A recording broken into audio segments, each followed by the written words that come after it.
Leasing. A palavra leasing, ela vem do verbo inglês to lease, o que significa arrendar.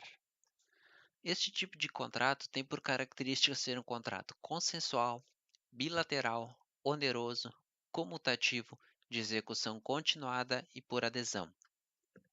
O leasing, na legislação brasileira, é denominado como arrendamento mercantil, onde as partes deste contrato são o arrendador e o arrendatário.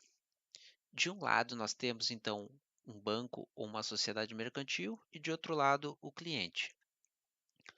As sociedades mercantis são constituídas sob forma de sociedades anônimas e deve constar obrigatoriamente na denominação social a expressão arrendamento mercantil. Este tipo de sociedades são supervisionadas pelo Banco Central do Brasil. Objeto do contrato. Então, neste tipo de contrato, o arrendador ele adquire um bem escolhido pelo arrendatário para sua utilização. O arrendador é, portanto, então, o proprietário do bem e a posse e os usufrutos durante a vigência do contrato é do arrendatário.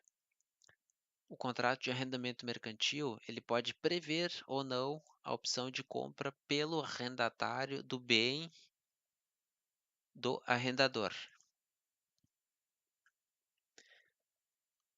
Existe prazo mínimo para este tipo de contrato? Sim, o prazo mínimo de arrendamento é de 2 anos para bens com vida útil de até 5 e de 3 anos para os demais bens. Para o arrendamento mercantil operacional, é de 90 dias. Prazos estes que são dados pelo artigo 8º da Resolução 2309. Posso quitar antes? Sim, a quitação ela pode ser realizada após o prazo mínimo previsto na legislação e na regulamentação. Então, o contrato ele não perde a característica de arrendamento mercantil, se realizada após os prazos mínimos. Caso esta quitação seja feita antes dos prazos mínimos, o contrato ele perde a sua caracterização legal de arrendamento mercantil. Então, esta operação passa a ser classificada como de compra e venda a prazo. Dos tipos de contrato, nós temos então o leasing financeiro, o leasing operacional, o leaseback e o self-leasing. No leasing financeiro, o arrendador adquire um bem por escolha do arrendatário para que este o utilize, usufruindo da posse e dos seus frutos. Este contrato ele é feito mediante o pagamento de uma prestação periódica e tem a opção de compra do bem no fim do contrato ou de renovação. Para a compra, no caso, tem que ser pago um valor residual. No leasing operacional, além das disposições contidas no modelo de leasing tradicional, ele prevê uma cláusula de assistência quanto ao bem arrendado. Como assim uma cláusula de assistência? Por exemplo, se você compra um carro pelo leasing tradicional e você não quer pagar a, as manutenções do carro, você opta por fazer o leasing operacional. O que isso significa? Significa que você vai ter o bem e também a manutenção deste bem. Por exemplo, você vai trocar os filtros, o óleo, fazer a manutenção básica deste bem. O self-back é uma espécie de contrato de leasing que é caracterizado quando o fornecedor e o arrendatário são a mesma pessoa.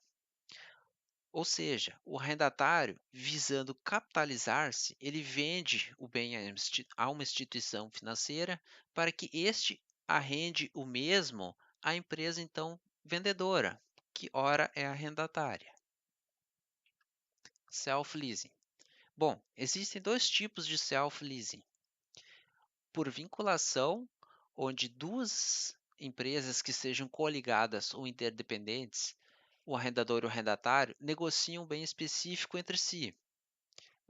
Alguns doutrinadores defendem que existe uma triplicidade subjetiva na relação contratual, o que ocorre quando, além do arrendador e do arrendatário, ingressa nessa relação a vendedora do bem, do objeto, do contrato, no caso.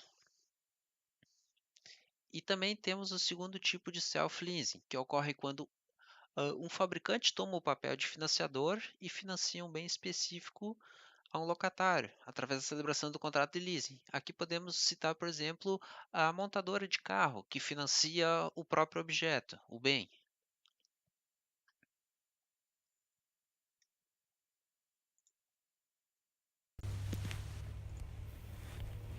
As desvantagens e vantagens do contrato de leasing.